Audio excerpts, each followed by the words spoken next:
Dubai is bleeding billions, and nobody's talking about it. While the world watches missiles fly, Dubai's skyline is telling a different story. The Iran conflict didn't just shake the Middle East, it cracked the foundation of some of the biggest brand empires in the UAE. Today, I'm breaking down the 10 massive brands quietly collapsing in Dubai right now, and why most people won't see it coming until it's too late. Stay till the end because number 1 will genuinely shock you. Number 10. H&M Zara. Walk into Dubai Mall on a Tuesday afternoon right now, and you'll notice something immediately. The fast fashion floors are quiet. H&M, Zara, brands that used to have queues at the fitting rooms, now running on skeleton-level foot traffic. Here's why. Dubai's retail economy runs on tourists, not residents.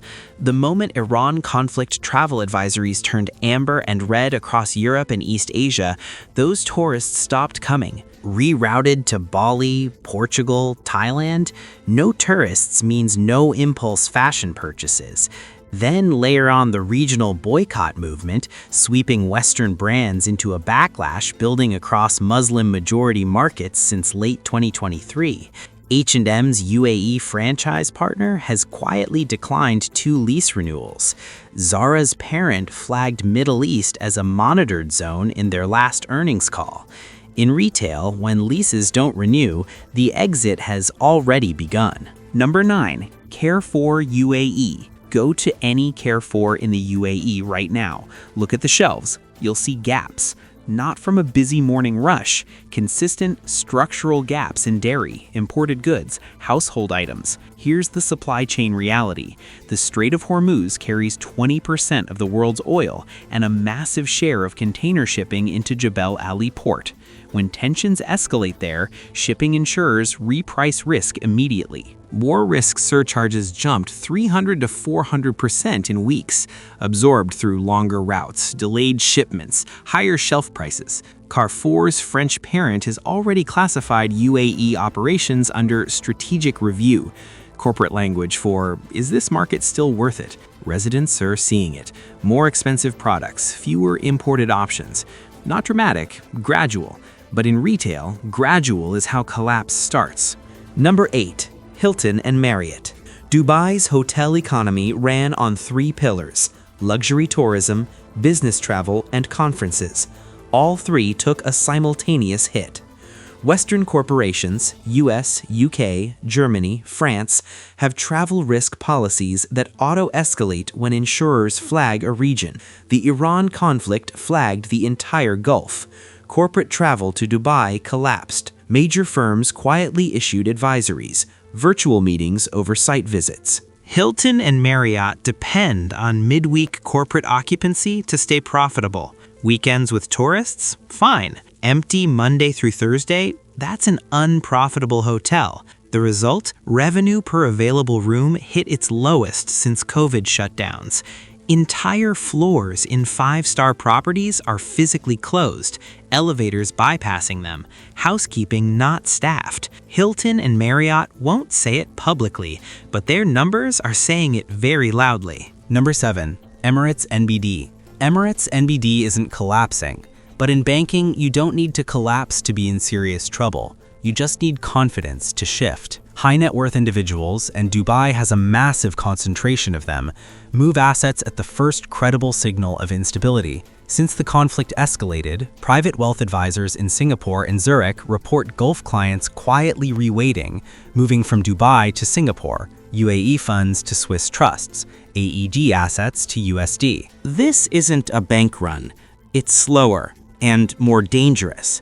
War risk premiums have made trade finance, a huge slice of UAE banking revenue, significantly more expensive to underwrite. The bank isn't broken, but the ecosystem that made it exceptionally profitable under real pressure. When confidence moves, capital moves with it, always.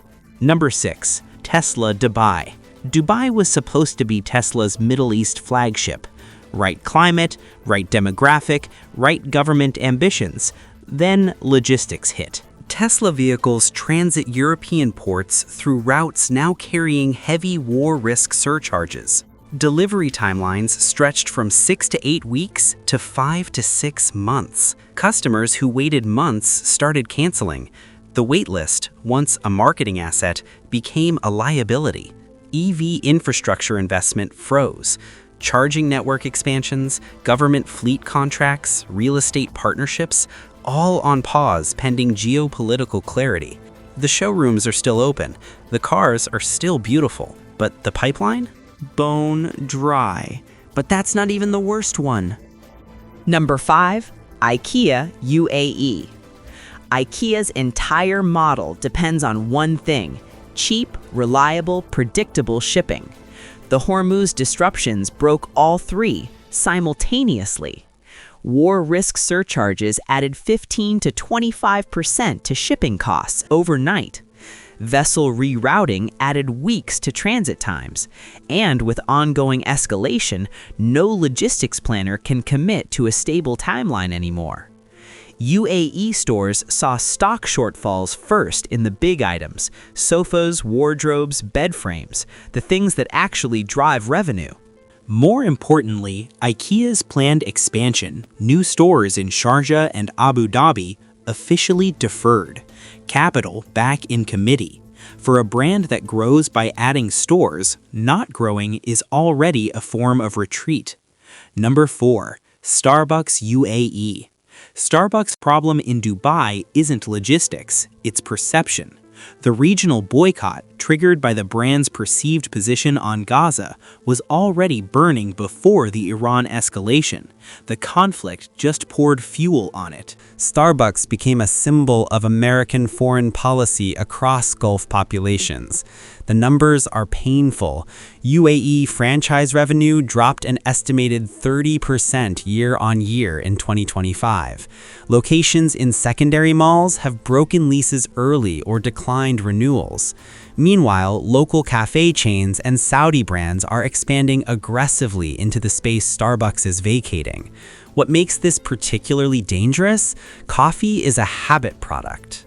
Once consumers build a new morning routine with a different brand, they rarely come back. The loyalty is gone, and in this region, it's been transferred with conviction. Number 3, WeWork. For a decade, Dubai's co-working boom ran on one engine: international talent arriving. Remote workers, tech founders, digital nomads, all choosing Dubai over Singapore and Lisbon for tax advantages and the safe, neutral hub narrative. That flow has reversed. The Iran conflict scared the mobile professional class. These are people with options.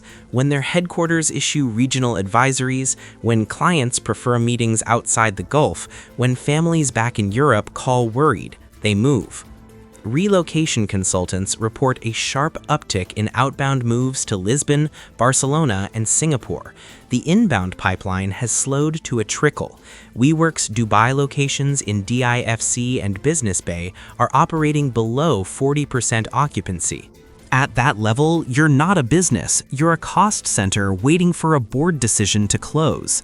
Number 2, Amazon and Noon.com.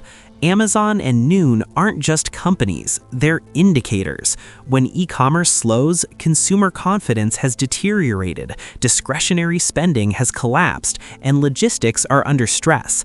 All three are happening in UAE simultaneously. Residents have cut non-essential spending sharply. Geopolitical uncertainty does that. People shift to essentials fast. E-commerce volumes drop in real time. Then Jebel Ali, one of the world's largest container hubs, became significantly more expensive to route through. Longer lead times, higher costs, thinner margins for every e-commerce player in the region.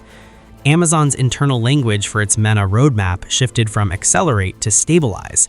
Noon.com, with less financial runway, is seeing backer confidence tested. When the e-commerce giants pause, every small business selling through them pauses too. It's a multiplier effect. Downward. The brand of Dubai itself. All right, here it is. The brand that makes every other brand on this list possible. Dubai itself. Dubai has no meaningful oil, limited land, scarce water, extreme heat, a tiny native population. By any conventional logic, it should be an obscure fishing village. So how did it become one of the most visited cities on Earth? One product sold relentlessly for 40 years. Confidence. The confidence that Dubai is safe when the region is dangerous. Neutral when neighbors are at war. Open when other markets are closed. That your money, your business, your family are protected here. That confidence is the business model. Not Burj Khalifa, not tax-free living. Those are features. Confidence is the product.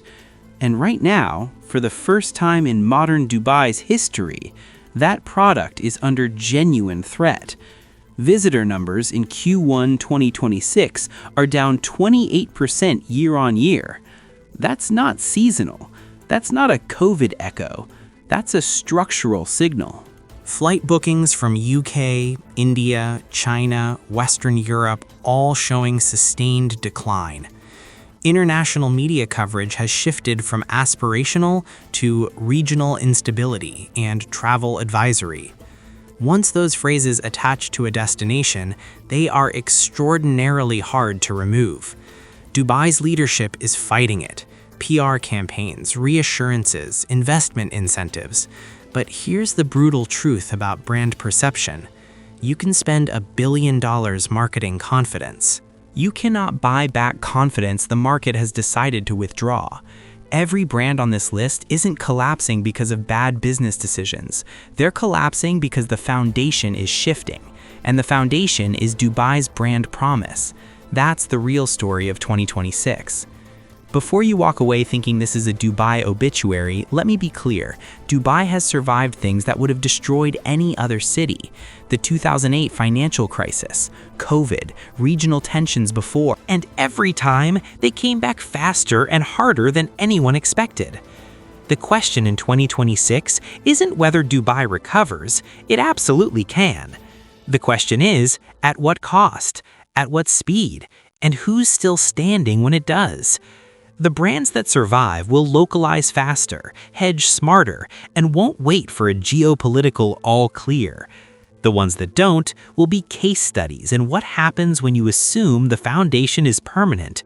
No foundation is permanent, not in geopolitics. Not in business. If you want to know where the capital is actually moving and what the post-conflict Gulf economy looks like, that video is coming next week. Subscribe and hit the bell. And drop your answer in the comments right now. Does Dubai recover fully within 3 years? Yes or no? I'll see you in the next one.